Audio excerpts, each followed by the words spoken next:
The way I'm going to make these is probably a bit of an abomination.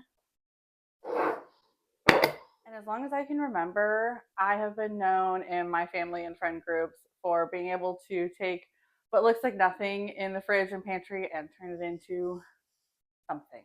In this series, I want to share that skill with all of you. In today's video, I'll be using my own refrigerator and pantry the day before grocery shopping to show what I would make out of that. In the future, I'll be using videos from friends and family, and I would love for you all to send in your own videos.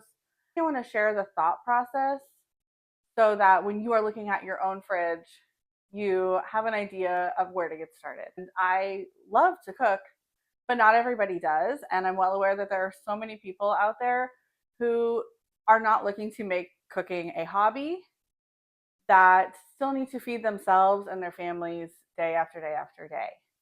So I want to share my thought processes and some simple techniques to get food on the table, regardless of whether cooking is something that you are super excited by or is just the last thing you want to be dealing with. So here's what we're working with out of my fridge, freezer, and pantry here the day before grocery shopping. A little bit of guac and salsa, plain yogurt, sour cream, cream cheese and goat cheese, and feta in the back, eggs, and then that's just bread dough, cottage cheese, cheddar cheese, Parmesan, tiny bit of smoked steelhead, turkey, bacon, cucumber, mozzarella, and all the stuff in the fridge door. Freezer wise, I've got these salmon burgers from Costco, chicken tenderloins, chicken strips, a chuck roast. In the cupboard, we've got chili and beans, green beans, some hominy, enchilada sauce, risotto rice, this pasta. Got corn tortillas, one big russet potato, and a little bit of gluten-free bread. One thing I want to do with this series is release all of us from the idea that our meals need to look a certain way. In the culinary field and in many of our cultures, there is an expectation that our meals need to have all of these components and they need to meet all of these requirements to be counted as a meal. In reality, our goal is to get food on our family's plates that is nutritious and filling and enjoyable. And anything beyond that is simply extra. I've learned so much from Casey Davis on TikTok about this kind of thinking and the idea that your home needs to be a certain way and the way that we are caring for our families needs to be a certain way. She said something like, I didn't commit to never having dirty dishes and dirty laundry. I committed to having enough clothes for my family to wear and enough dishes for my family to eat off of. And that's what I want to bring us all back to, is what is our real goal here? Our real goal is taking care of our families because that is our responsibility. And anything beyond that is just because you want to. So in the meal I'm going to make up today, I'm going to give you some options to add a side dish, etc.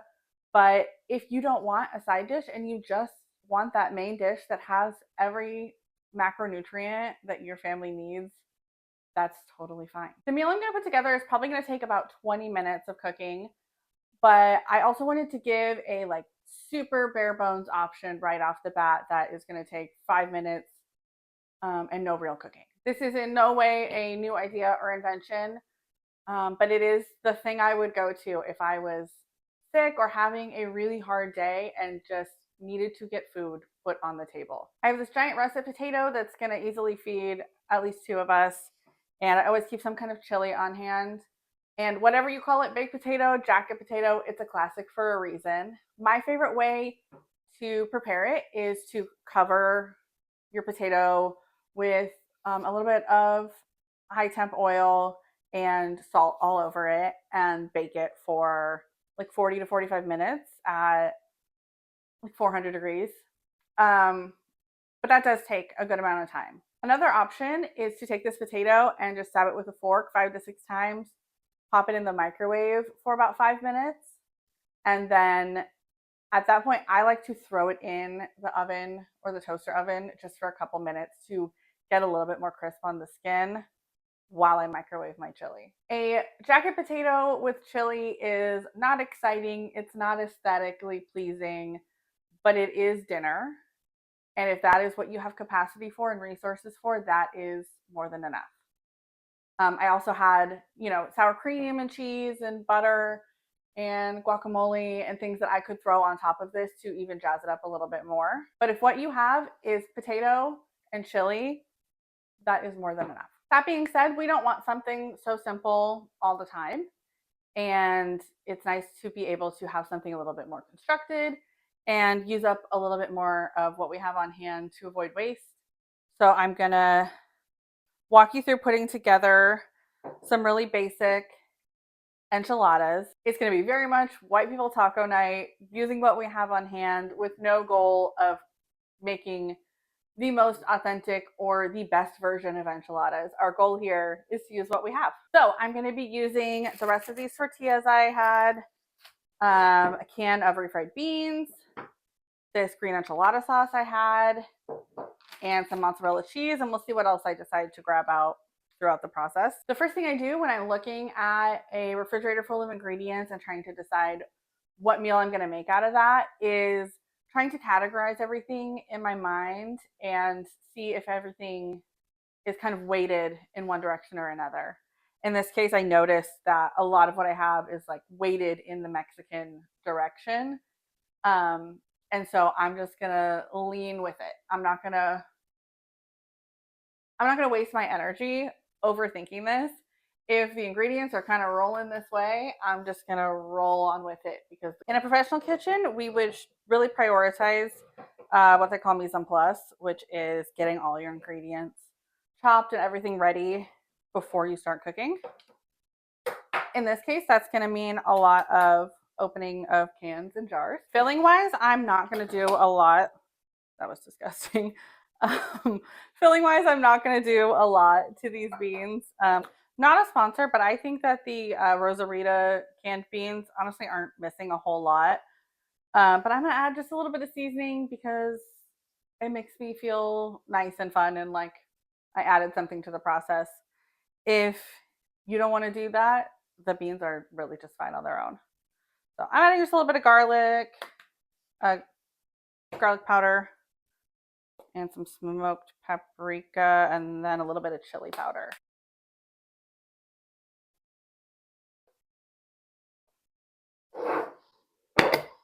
The way I'm going to make these is probably a bit of an abomination, but it's very nostalgic for me. My mom always made these enchiladas with like canned green chilies and lots of sour cream, and honestly, I never could get her to tell me where she got the recipe or how she really did it. So I've kind of just reverse engineered it over the years. So in this case, I'm going to take the green enchilada sauce and I'm going to add sour cream and quite a bit of chili powder. If you ask me, this kind of chili powder is not spicy, but that is coming from somebody who has lived in Thailand for a few years. I do have family members who would probably say this was spicy.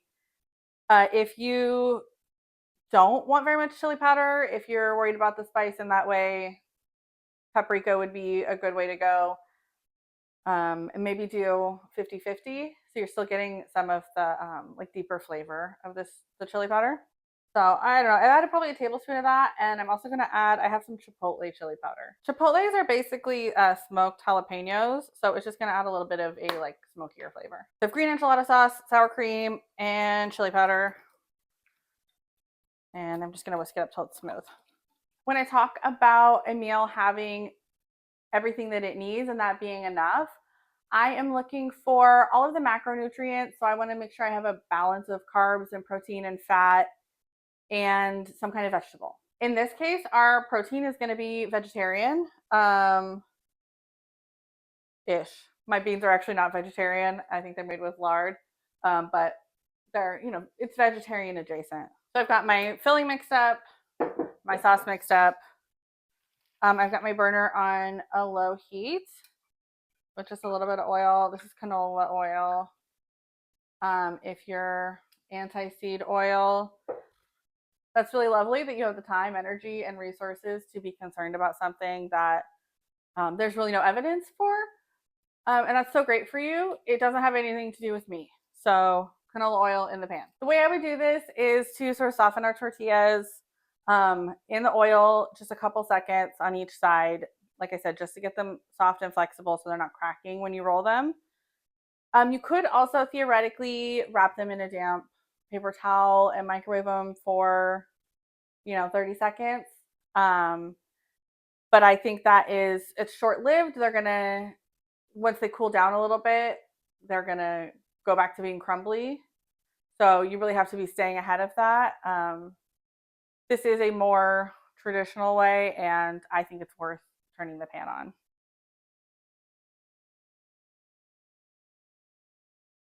You can start rolling these, like start rolling the ones you've already heated while you're continuing to heat.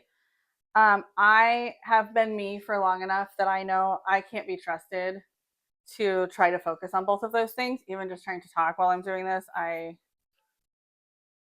getting distracted. And I know that if I try to do both at the same time, I'm going to overdo this, or I'm going to be breaking these tortillas. So I'm just going to take it one step at a time. You do what would work best for you.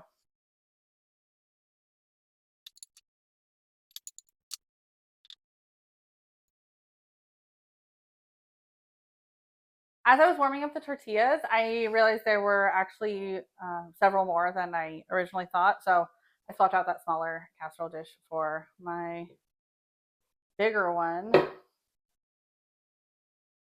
9 by 13. I have this very nice natural spotlight coming in from the window. Okay, I'm going to start this casserole with a little bit of the enchilada sauce on the bottom. Something I think people tend to get caught up on is the label. This is mozzarella cheese, and we know mozzarella cheese is Italian. And I think people get really stuck on that and don't feel that they're allowed to use that in other applications. In reality, mozzarella cheese is a lot more similar to an actual Mexican cheese than the like Mexican cheese blend, which I also love for other things. But out of the like American shredded cheese at the grocery store, mozzarella would actually be my choice for something like enchiladas over the like Mexican cheese. So each tortilla just gets a little dollop of beans, maybe like 2 tablespoons, a little bit of cheese. And then roll it up gently. Plop it in the casserole. Anytime it's an option, I like to set up a little assembly line. So everything's going to get beans all at once instead of rolling these out one at a time. Another reason it's nice to lay them all out and fill them at the same time is, I did my best guess on the first time through on spreading out the beans evenly, but then I had a little bit left over at the end, so I can just go back and add a little bit more to each one. Spread. This is not precise. I'm just getting it flat enough that I'm going to be able to roll it up really easy. And any of that extra cheese that I'm missing the tortilla on, I'm just going to gather it all together, and it'll be part of the cheese that goes on top.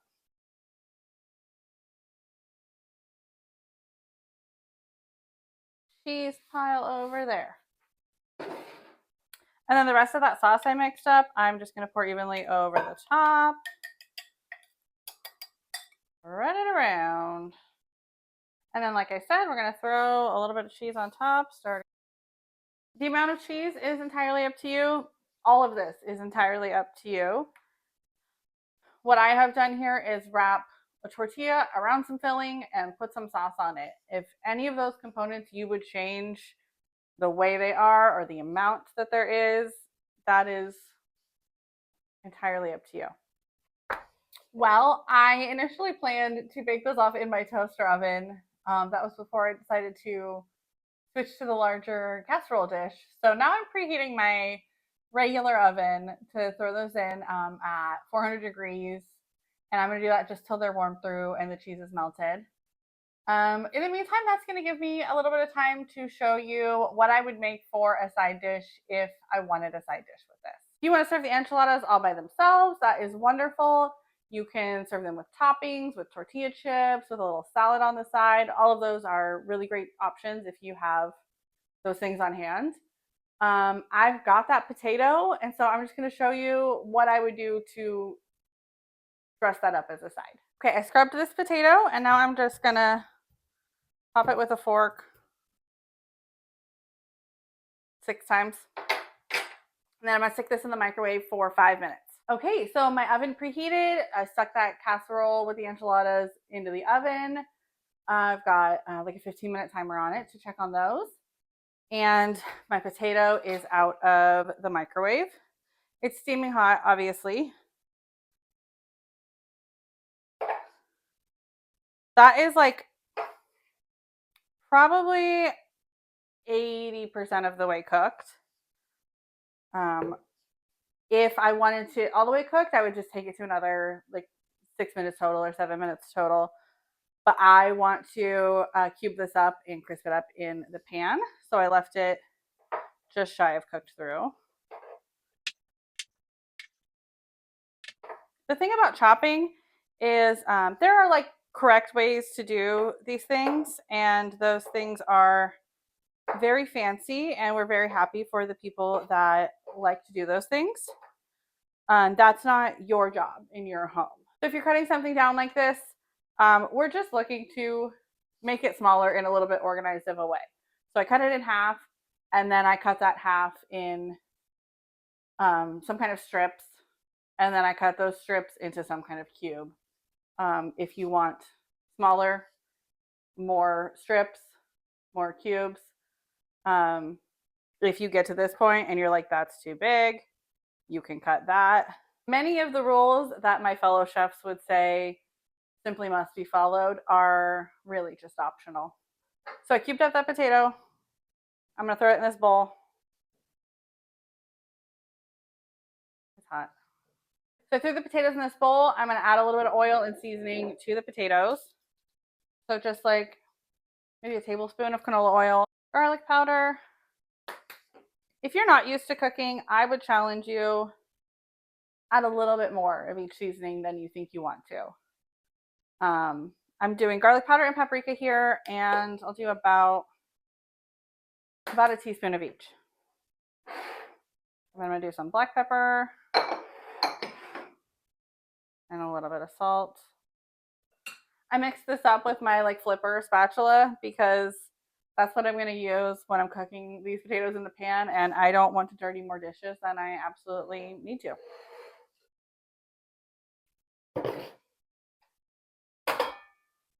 Okay, I've got this guy heated over medium heat, and then I am just going to toss these potatoes in.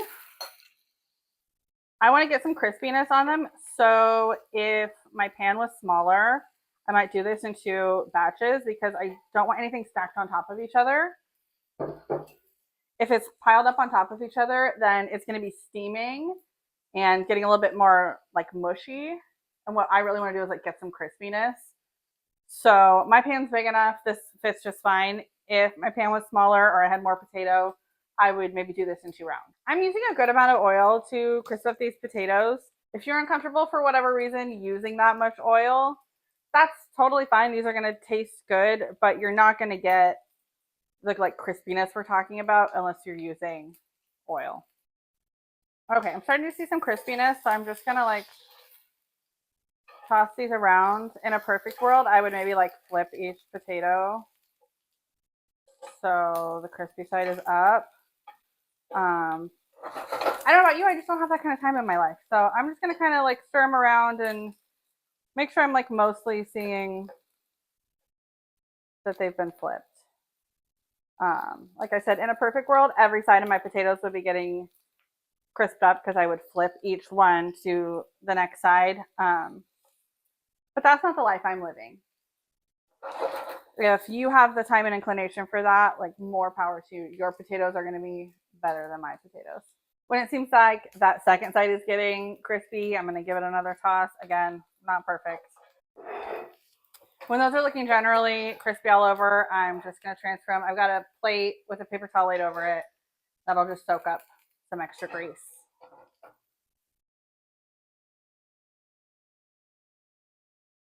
So that was like 20, 25 minutes, and now we have our green chili bean enchiladas and our crispy potatoes.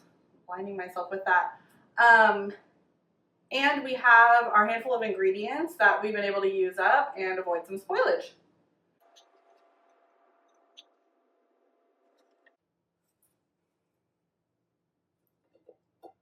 I could throw any of the salsa, the guacamole I had, more sour cream on the side of these. I really like these enchiladas with like a lot of sour cream. That's totally personal preference.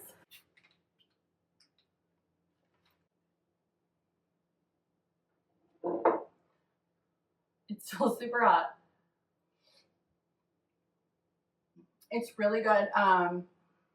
You know how the like Taco Bell bean burritos, they use the red sauce? This tastes kind of like the green enchilada sauce version of that. Most importantly, we have protein from our beans. We have carbs in our tortillas. We have fat in our beans and in our cheese. And then we have our potatoes.